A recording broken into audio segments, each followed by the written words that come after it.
Hi everyone, welcome back to another tutorial from Wake&Tech. Today in this episode we will be learning how to enable a PIN lock on Mycelium Wallet. A PIN lock adds an extra layer of security to your Mycelium wallet, protecting your funds even if someone accesses your phone. So in this tutorial, I'm going to show you how to set up a PIN lock quickly and safely. First of all, open the Mycelium Wallet app on your device and make sure that you're inside your wallet page. From the home page, go ahead and tap the menu button at the bottom right, and this will open up several other displays where you can tap on PIN code. Now, toggle on the button right next to set PIN code and click on enter PIN.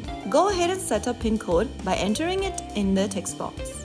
Now, confirm your PIN code by re-entering it again on the next page, and you have successfully created a PIN lock on your Mycelium wallet. If you ever want to change your PIN code, you can come to this page and tap on Change PIN Code and follow through the instructions. So that's how you set a PIN lock on your Mycelium wallet.